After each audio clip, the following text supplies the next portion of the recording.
My girlfriend said, "You're not intellectual enough for me. I need mental stimulation." I replied, "I understand."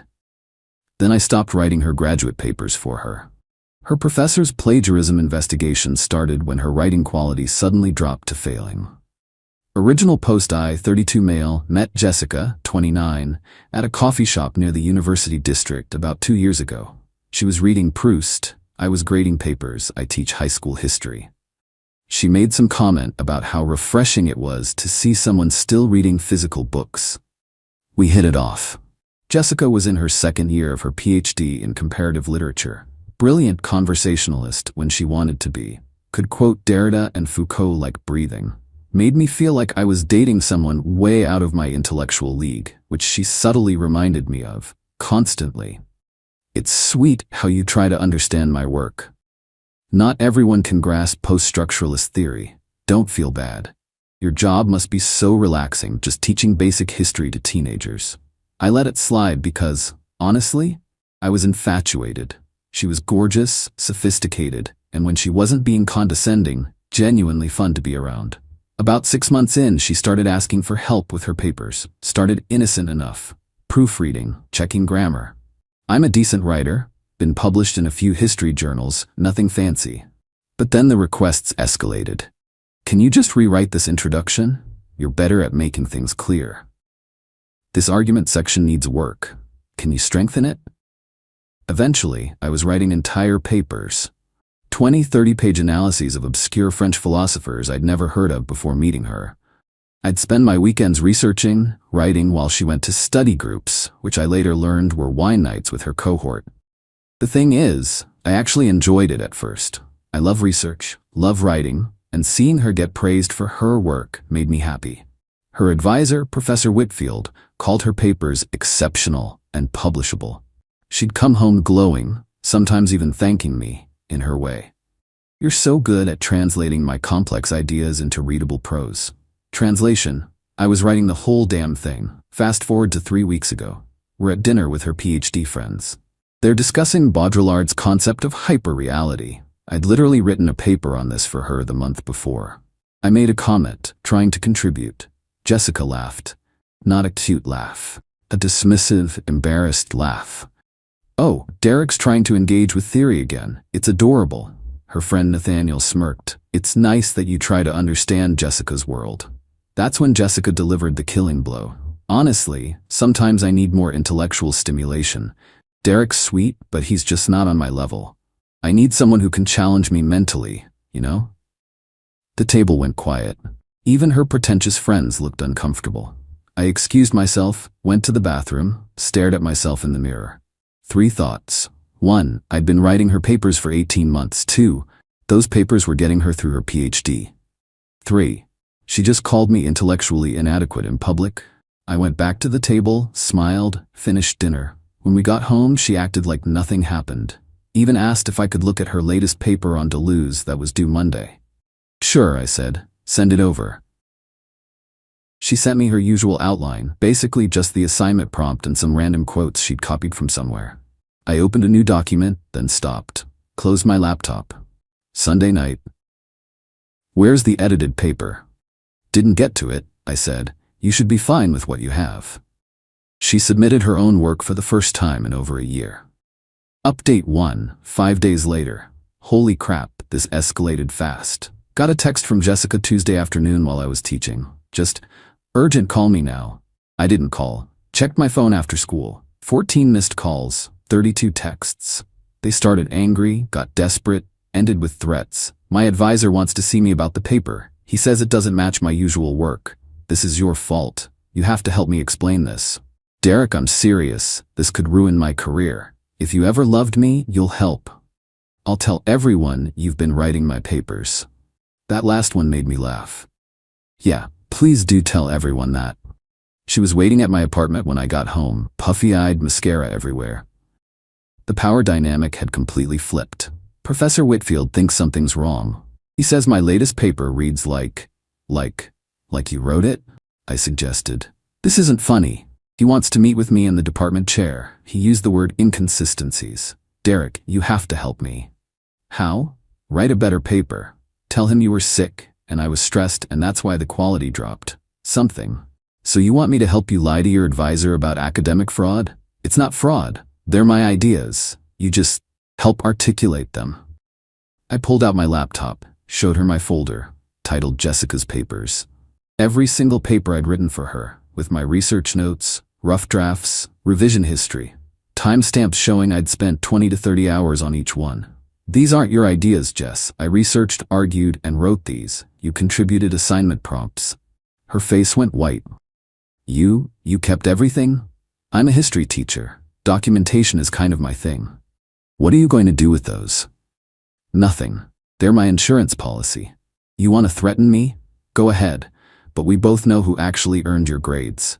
She tried tears, anger, seduction. That was particularly pathetic. Then finally rage. You're destroying my life over one comment. I'm sorry I said you weren't intellectual enough, okay? Is that what you want to hear? Nope. I want you to handle your own academic career, like an actual PhD candidate should. She slammed the door so hard my neighbor texted asking if everything was okay. That was Tuesday. Wednesday, she sent her friend Marcus to talk sense into me. Dude showed up at my school, during school hours. Marcus, you need to help Jessica. She's going to lose her position. That's unfortunate. You don't understand. She's told everyone you two are an intellectual partnership. If she goes down, she's taking you with her. I'm a high school teacher who helped his girlfriend cheat. I'll get dumped and maybe scolded. She's committing academic fraud at the doctoral level. She'll get expelled. Who do you think has more to lose? He left after calling me pathetic and vindictive. Rich, coming from someone defending academic fraud. Update 2. 2 weeks later, the entitlement has reached astronomical levels. Jessica's academic review was last Thursday. Based on the aftermath, it didn't go well. How do I know? Because her entire support network has been harassing me for 2 weeks. It started with her mom, Diane. This woman, who I'd had dinner with dozens of times, called me at work. Diane, how dare you sabotage my daughter's education? She sabotaged herself when she decided to submit work she didn't write. You were supposed to support her. That's what partners do. Support doesn't mean doing someone's job for them. She's gonna lose everything because of your ego. She's losing everything because she committed fraud. That's on her. She threatened to sue me for emotional damages and sabotage.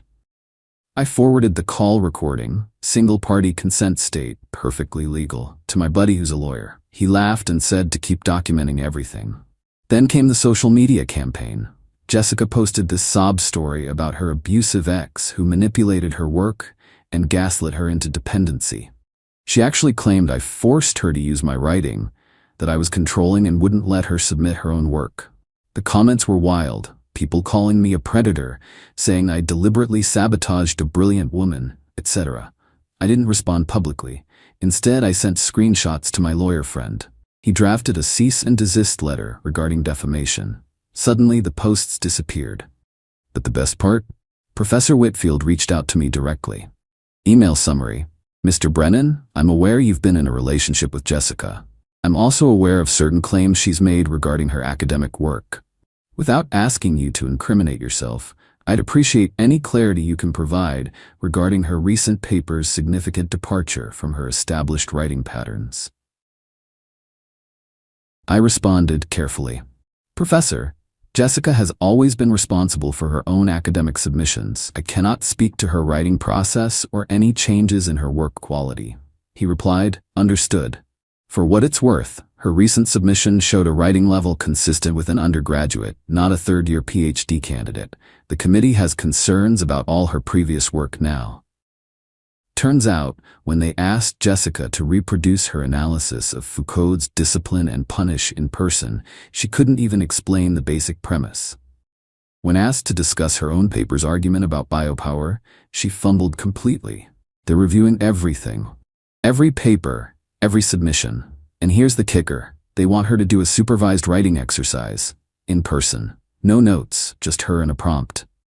Jessica called me drunk at 2 a.m. Saturday. They're making me write in front of them. Like I'm a child. This is your fault. You have a PhD in literature. Writing should be easy. You know I can't. You know, I need time to formulate my ideas properly. You mean you need time to have someone else formulate them? I'm gonna lose my stipend, my apartment, everything. Are you happy? I'm indifferent. This is consequences meeting actions. You're a monster. I loved you. You loved what I did for you. There's a difference. She hung up. Haven't heard from her since, but her friend Nathaniel, remember him from the dinner? Sent me a long message about how I'm perpetuating violence against women in academia and weaponizing my privilege to destroy a brilliant feminist scholar. My response? Nathaniel, she called me intellectually inferior while I was ghostwriting her doctorate. Die mad about it. He blocked me. Victory. Update 3, 1 month later. The situation has completely imploded, and the entitlement attempts have been breathtaking. First, the supervised writing exercise results. Jessica failed spectacularly. The prompt was to analyze a passage from Derrida, literally her supposed specialty. She produced what Professor Whitfield described in his report as undergraduate-level work at best, showing fundamental misunderstanding of basic theoretical concepts. The university launched a formal investigation. They ran her previous papers through some advanced plagiarism software, but of course found nothing, because I wrote them from scratch. But they also did something clever: linguistic analysis. Turns out, writing styles are like fingerprints. Her recent paper style was completely different from everything else she'd submitted. While this investigation was ongoing, Jessica went nuclear on trying to save herself. She tried to submit proof that she wrote all her papers. What was this proof? Backdated Google Docs she'd created, copying my work and changing the creation dates. One small problem. Metadata doesn't lie. The university IT department confirmed all these documents were created after the investigation started. But here's where it gets good.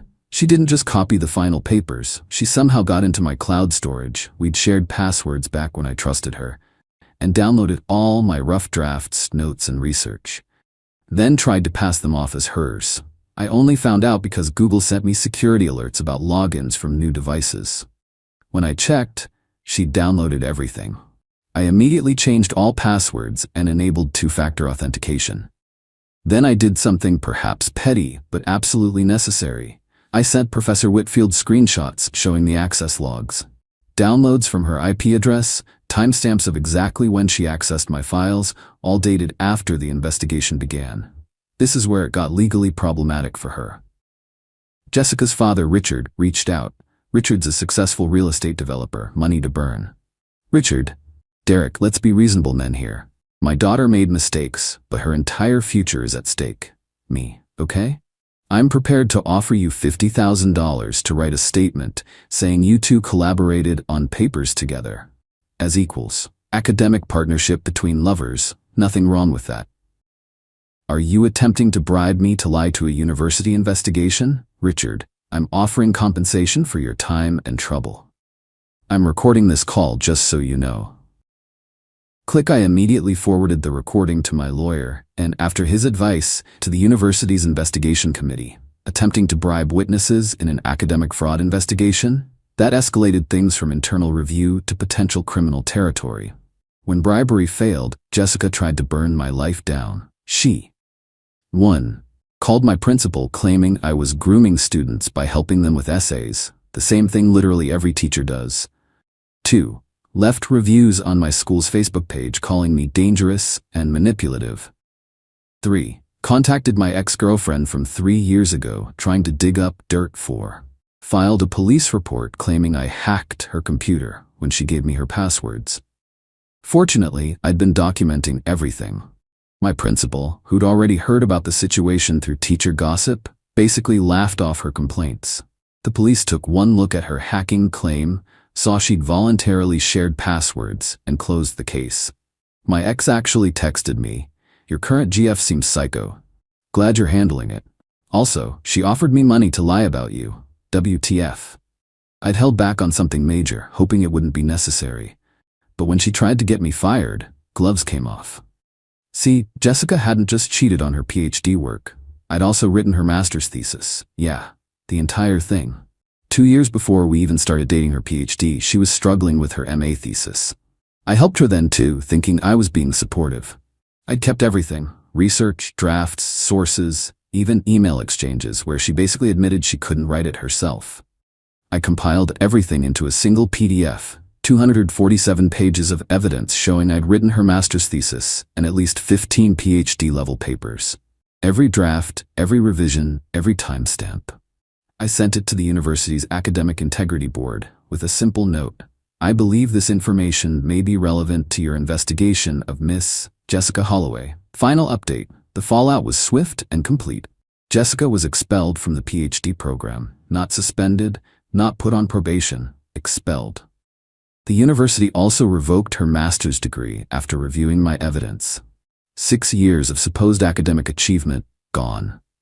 She tried to appeal, claiming mental health issues, stress, even tried to say I was abusive, and forced her to use my work.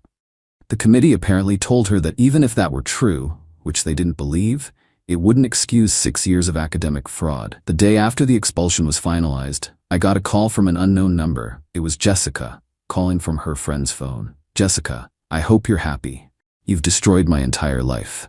Me, you destroyed your own life when you chose to fake your way through grad school. I could have been a brilliant scholar if you hadn't. If I hadn't what? Stopped doing your work for you? You knew I struggled with writing. You knew I needed help. There's help, and there's fraud. You chose fraud. I have $120,000 in student loans. For degrees I don't have anymore. My parents won't talk to me. I can't get a job because this is on my academic record. Should have thought about that before calling me intellectually inferior at dinner.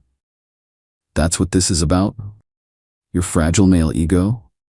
No, it's about you being a fraud who got caught. The dinner was just the wake-up call I needed. She went on a rant about how I'm a mediocre high school teacher who couldn't handle dating someone superior. I hung up mid-sentence. Richard, her father, tried to sue me for defamation and intentional infliction of emotional distress. My lawyer countersued for the attempted bribery. He dropped his suit immediately. Diane, her mother, sent me a long email about how I should have protected Jessica from herself, how a real man would have continued supporting her. I didn't reply. Several of Jessica's PhD friends, including Nathaniel, are apparently under investigation now too. Turns out the department is reviewing everyone's work for potential fraud.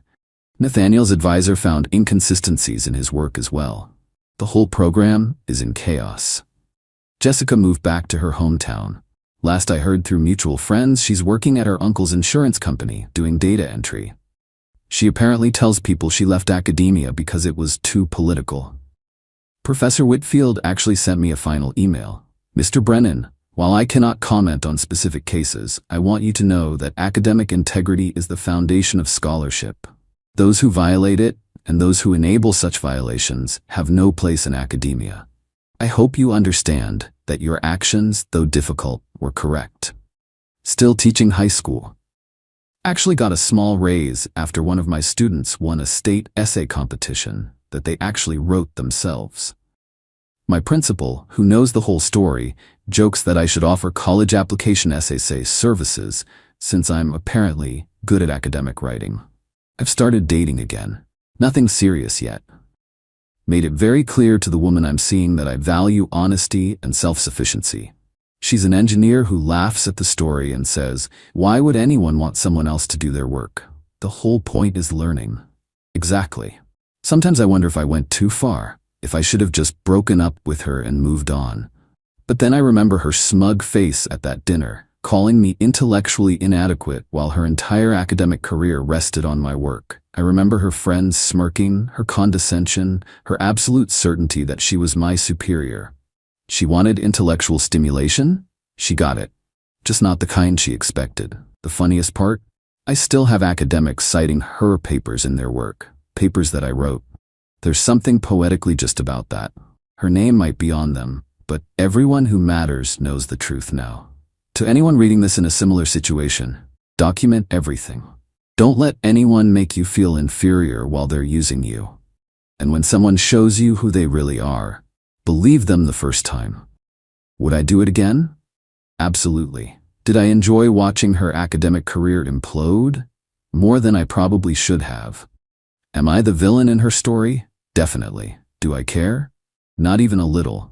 The thing about calling someone intellectually inferior is that you better make damn sure you can back it up. Jessica couldn't. She built her entire identity on a foundation of my work, then insulted the very person holding her up. That's not just entitlement, that's stupidity. And frankly, that's the most intellectually inferior move I can imagine.